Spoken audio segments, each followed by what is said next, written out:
حضرت عبداللہ بن حذافہ جہاد کر رہے تھے، روم کے عیسائیوں نے گرفتار کر لیا، 1000 آدمی نے مل کے پکڑا، گرفتار نہیں ہوتے تھے صحابی، 1000 آدمی نے گھیرا ڈالا، گرفتار کر کے لے گئے، اور جب بادشاہ کے سامنے گئے تو وزیر کہنے لگا بادشاہ بندہ بڑے کام کا ہے، اگر ہمارے قابو آ گیا تو فائدہ دے گا۔ صحابی ہیں حضرت عبداللہ بن حذافہ، حضرت فاروق اعظم کا زمانہ ہے، اگر قابو آ گیا تو فائدہ دے گا۔ بادشاہ کہنے لگا کیوں، کیا خوبی ہے؟ کہنے لگے ہم 1000 آدمی تھے، یہ اکیلا قابو نہیں آ رہا تھا، 1000 آدمی تھی، اگر ہماری فوج میں شامل ہو گیا تو بہت بڑا جرنیل ملے گا۔ بادشاہ کہنے لگا کوئی مسئلہ نہیں، 2-3 چیزیں ہوتی ہیں بندے کو خریدنے کے لیے، خرید لیتے ہیں۔ بادشاہ کہنے لگا عبداللہ جتنی دولت تجھے چاہیے میں تجھے دے دیتا ہوں، میرے لشکر میں آ جا، معاذ اللہ اسلام چھوڑ دے۔ حضرت عبداللہ بن حذافہ کیا فرماتے ہیں؟ فرماتے ہیں بڑا تو بیوقوف ہے، میں نے دولت کمانی ہوتی تو مدینے میں بیٹھ کے تجارت کرتا، میں دولت کمانے نہیں نکلا، میں تو رسول اللہ کی رضا کمانے کے لیے نکلا ہوا ہوں۔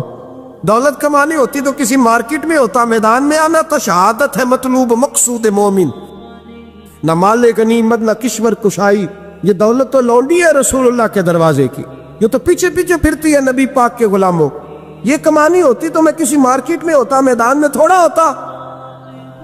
عبداللہ بن حذافہ سے ایک دوسری چال چلی، کہنے لگے میاں عہدہ جو تجھے چاہیے، میں بادشاہ ہوں، میرے نیچے جو عہدہ تو کہے گا وہ تجھے مل جائے گا۔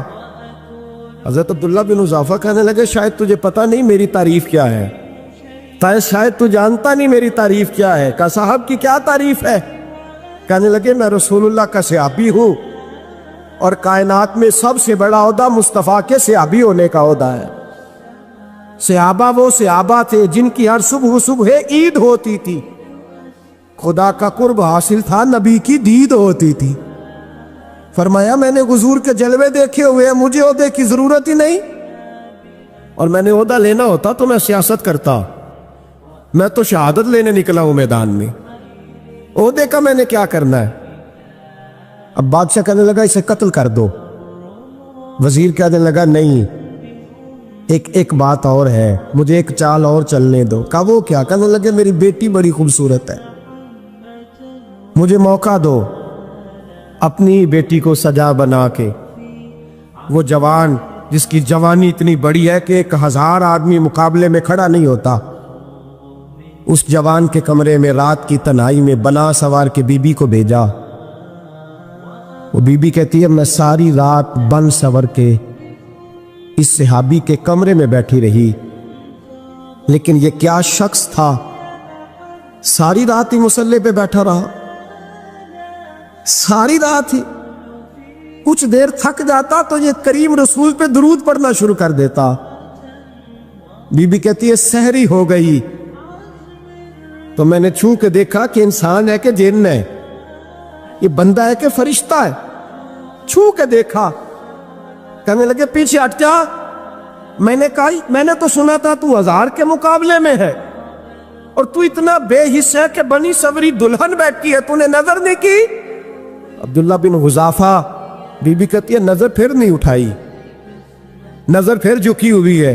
کہنے لگے بی بی میں مجبور ہوں، اب میرے اوپر کوئی حسن نہیں چلتا، میں نے جلوائے ودھا کا دیدار کیا ہوا ہے، اب میری نگاہوں میں جچتا نہیں کوئی، اس لیے کہ جیسے میرے سرکار ہے ایسا نہیں کوئی، کبھی بھی اب نہیں کسی کا میرے اوپر جادو چلتا، میں نے مصطفیٰ کو، اور کہا ذرا پیچھے ہٹ کے بیٹھ، مجھے میرے رسول نے غیر محرم سے بچنے کا حکم دیا ہے، ذرا پیچھے ہٹ کے بیٹھ۔ سحری کا وقت تھا، وہ بی بی کہتی ہے اس نوجوان کے جملے میرا سینہ چیر گئے، کلیجہ پھٹ گیا، چیخ نکلی، میں کفر کے عالم میں روئی۔ میں نے کہا مجھے بتا تو صحیح، آخر یہ جذبہ کہاں سے ملتا ہے، آخر یہ روشنی تو میں نے دیکھی نہیں، کہاں سے آتی ہے؟ ایک میرا باپ ہے جو بنا سور کے مجھے تیرے کمرے میں چھوڑ گیا، بتلا یہ کہاں سے کیف آتے ہیں؟ عبداللہ بن حذافہ کہنے لگے اگر کیف لینا ہے تو بھی میرے مصطفیٰ کا کلمہ پڑھ جا،